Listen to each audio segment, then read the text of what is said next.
Bonjour et bienvenue. On plonge aujourd'hui dans l'ambiance électrique du match d'ouverture de la Coupe d'Afrique des Nations 2025. Une ambiance de folie, oui. Le pays hôte, le Maroc, qui affronte les Comores au stade de Rabat. Pour décortiquer ce match, on s'appuie sur un compte-rendu très détaillé de Sénéweb. L'idée, c'est vraiment de comprendre non seulement le score, mais toute la dramaturgie qui s'est jouée sur le terrain. Et il y en a eu. Parce qu'un match d'ouverture pour le pays organisateur, c'est toujours un moment de pression immense. Ah oui? Il y a les attentes de toute une nation, quoi. On a les Lions de l'Atlas favoris, et en face, une équipe des Comores qui est prête à jouer les troubles fêtes. C'est le scénario classique. Le match piège par excellence. Exactement. Et ça peut réserver bien des surprises. Alors justement, décomposons ce qui s'est passé. Le coup d'envoi est donné, forte chaleur, l'atmosphère est tendue, le Maroc, comme on s'y attendait, prend le contrôle, mais va très vite faire face à un premier obstacle. On entre directement dans le vif du sujet. À peine 9 minutes de jeu, et le stade retient son souffle. Penalty. Penalty pour le Maroc, c'est l'occasion en or d'ouvrir le score, de se libérer tout de suite. Soufiane Brahimi s'élance, et il manque. Incroyable. Dès le début. C'est un moment psychologique qui est absolument crucial. Ah, mais complètement. Pour les Comores, ce pénalty manqué, c'est un formidable regain de confiance. Ils se disent, OK, on peut tenir. Et pour le Maroc, c'est le premier grain de sable dans la machine. Tout de suite. On voit tout de suite la stratégie comorienne qui se dessine, une défense décrite comme solide et bien organisée. Leur but, c'est pas de faire le jeu, c'est de frustrer l'adversaire. Et la frustration marocaine, elle monte, mais crescendo. L'article mentionne une série d'événements qui s'enchaînent. Oui, D'abord, à la 18e minute, coup dur. Blessure de Ghanem Saïs. le capitaine, le pilier de la défense. Il doit sortir, remplacé par Jawad El Yamik.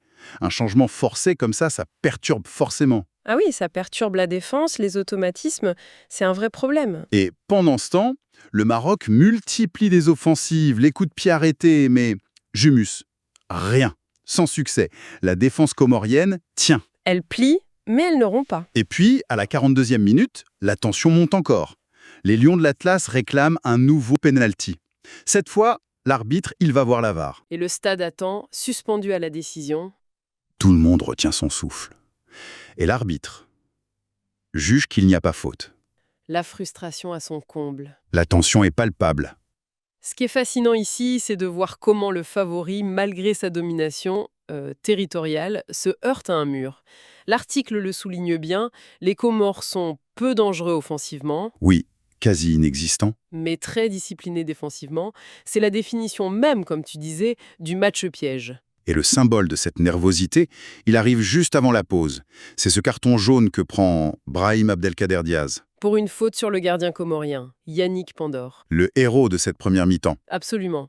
Du coup, on arrive à la mi-temps 0-0, un scénario parfait pour les Comores. Et un véritable casse-tête pour le Maroc. Et c'est là que ça devient vraiment intéressant. Au retour des vestiaires, l'article nous dit que le visage du match change complètement. Le Maroc revient sur le terrain avec une autre intention. On les décrit comme plus tranchants et plus efficaces. Qu'est-ce qui a bien pu se passer dans ce vestiaire à la mi-temps? On peut l'imaginer. Il fallait certainement plus de vitesse, de la précision dans le dernier geste. Dans ce genre de match verrouillé, un seul moment peut tout faire basculer. Et ce moment, il va arriver. Oui, À la 55e minute, enfin la délivrance. Et c'est Brahim Abdelkader Diaz, celui-là même qui avait pris le carton jaune. le symbole de la frustration de la première période. C'est lui qui trouve la faille. Il ouvre le score. Le journaliste écrit que ce but libère le public. On imagine l'explosion de joie dans le stade. Ah, mais c'est une déflagration. Après presque 1 heure d'attente et de tension. Stratégiquement, ce but change tout. Ah, mais c'est le tournant. Absolument. Il oblige les Comores à sortir de leur plan de jeu purement défensif. Ils ne peuvent plus attendre. Ils doivent se découvrir. Ils doivent se découvrir pour tenter d'égaliser, ce qui, paradoxalement, ouvre des espaces pour le Maroc.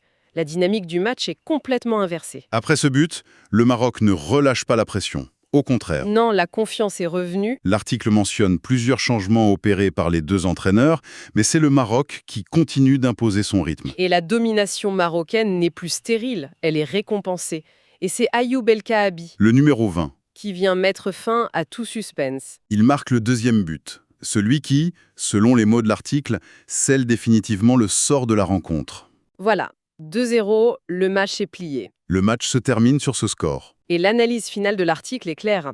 C'est une victoire logique au vu de la domination affichée, notamment en seconde période. Un succès convaincant, ils disent. Oui, et qui permet aux Lions de l'Atlas de bien lancer leur canne et d'envoyer un message fort à leurs adversaires. Alors si on résume, qu'est-ce que tout cela signifie? C'est vraiment l'histoire d'un match en 2 temps, Complètement. Une première période de doute, de frustration. et une seconde de maîtrise et d'efficacité. Le Maroc a su surmonter cette pression du match d'ouverture et l'obstacle d'une équipe comorienne très vaillante. En résumé donc, un pénalty manqué, une défense héroïque des Comores, un but libérateur et une victoire finale 2-0 pour le Maroc. C'est ça. C'est la chronique d'une entrée en matière réussie, mais laborieuse, pour le pays hôte de cette CAN 2025. Et ça soulève une question qui est intéressante pour la suite.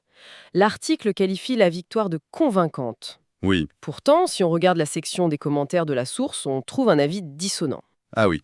Un internaute qui écrit simplement « Pas convaincant, ce Maroc ». Ah oui, c'est direct. Très direct. Alors, la question c'est, doit-on retenir la force de caractère et la victoire finale comme un message fort, ou bien est-ce que la difficulté rencontrée en première mi-temps révèle une faille? Une faille que des adversaires plus redoutables pourraient exploiter. Exactement. Une faille qu'un adversaire plus talentueux que les Comores pourrait, lui, réussir à exploiter plus tard dans le tournoi. Au fond, la perception d'un match n'est jamais unique. Ce match, c'était une démonstration de force ou le révélateur d'une faiblesse cachée.